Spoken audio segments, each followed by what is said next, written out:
여러분 안녕하세요. 세상의 모든 사연 채널입니다. 시청하시는 동안 언제라도 구독과 좋아요 부탁드리면서 오늘의 사연 시작할게요. 남편이 바람을 피워서 집을 나갔어요. 남편과는 고등학교 때부터 쭉 함께한 20대 후반 부부입니다. 1학년인 아이가 있습니다. 남편은 바람기가 꽤 강해서 지금까지 몇 번이나 떠났다가 돌아오곤 했습니다. 결혼하고 나서는 괜찮아졌는데 5월쯤 다른 여자랑 바람을 피워서 그때도 집을 나갔습니다. 일주일 정도 만에 화해를 하고 부부 재출발의 의미도 담아 둘이서 이야기도 나눴고 같이 내 집 마련도 했어요. 요 2주 정도에 갑자기 남편의 태도가 좀 안 좋아져서 친구 집에서 외박하는 일이 많아졌어요. 그리고 어제 새벽 3시경에 편의점 간다고 나간 뒤 아침이 되어도 돌아오지 않아서 무슨 일이 있지 않을까 하고 이제 찾으러 나갔더니 지금 살고 있는 곳에 바로 앞에 공원이 있는데 그 주차장에서 차 안에서 모르는 여자와 자고 있었습니다. 제가 차에 가서 두 사람을 두들겨 깨우자 무슨 소리? 라고 이제 따졌습니다. 얘기를 해보니 그 여자도 속은 것 같습니다. 남편이 기혼자인지 몰랐다고 합니다. 남편은 이미 저와는 한참 사이가 좋지 않았다. 기회를 보아 이혼 서류를 두고 나갈 생각이었다라고 했습니다. 저는 이미를 알 수 없이 머릿속이 하얘졌고 분명 2주간은 저한테 무뚝뚝했습니다만 함께 영화 보러 가거나 집에 있을 때는 목욕도 같이 하고 관계도 보통으로 하고 있었습니다.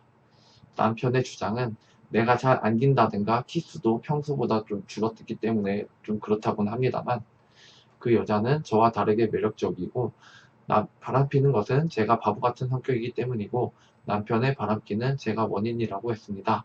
그렇게 올해 그 여자와 사귀었냐고 물었더니 아직 만난 지 한 달이래요.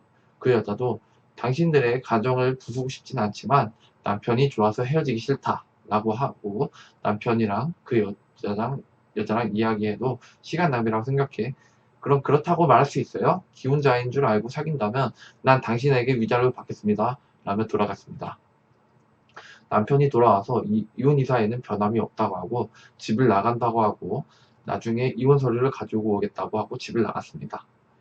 그 후로 연락은 하지 않았지만 인스타 팔로우를 빼버리기도 했고 카톡이라던가 어쩌면 차단되어 있을지도 모릅니다. 그렇게까지 되더라도 나는 역시 남편을 좋아한다고 생각하고 있고 이혼은 하고 싶지 않아요. 새로 입주할 집도 짓고 있고 이대로 안녕이라니 납득할 수가 없어요. 하지만 정말 슬프게도 남편은 이혼하고 싶어하며 어쩔 수가 없습니다. 저는 도대체 어떻게 해야 하나요?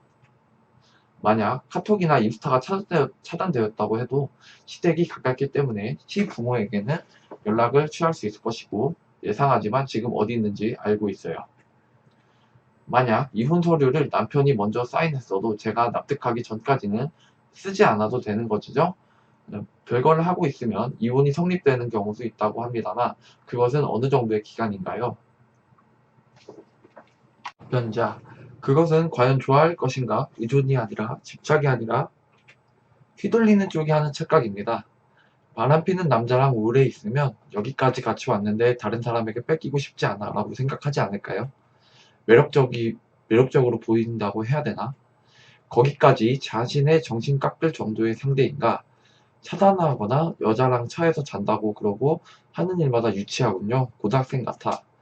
이번에 이혼을 얼버무려도 또 경솔하게 이혼이라고 말할 것 같은 남편분이네요. 옛날부터 오래 있다 보니까 결혼이라는 가치를 모르고 있는 건지는 모르겠네요. 뭐 근데 어떤 이유에서든 이혼하고 싶지 않다고 하셨잖아요. 너무 쫓지 마. 우선 이혼 서류 가지고 올 때까지 무리하게 연락을 취하지 않는 게 좋을 것 같아요. 그리고 변호사, 그쪽이 바람을 피워서 이제 남편을 이혼하려고 해서 이혼할 수 없어요.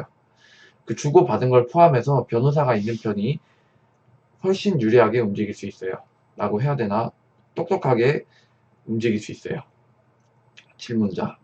이중인지 집착인지 저도 잘 모르겠어요. 몇 년 동안 계속 같이 있어서 제가 착각하고 있는 걸지도 몰라요. 이번 별거는 자신을 되돌아보는 계기가 될 수도 있겠네요. 질문입니다만 이혼하고 싶지 않은 경우에도 변호사와 같이 얘기하는 편이 좋은가요?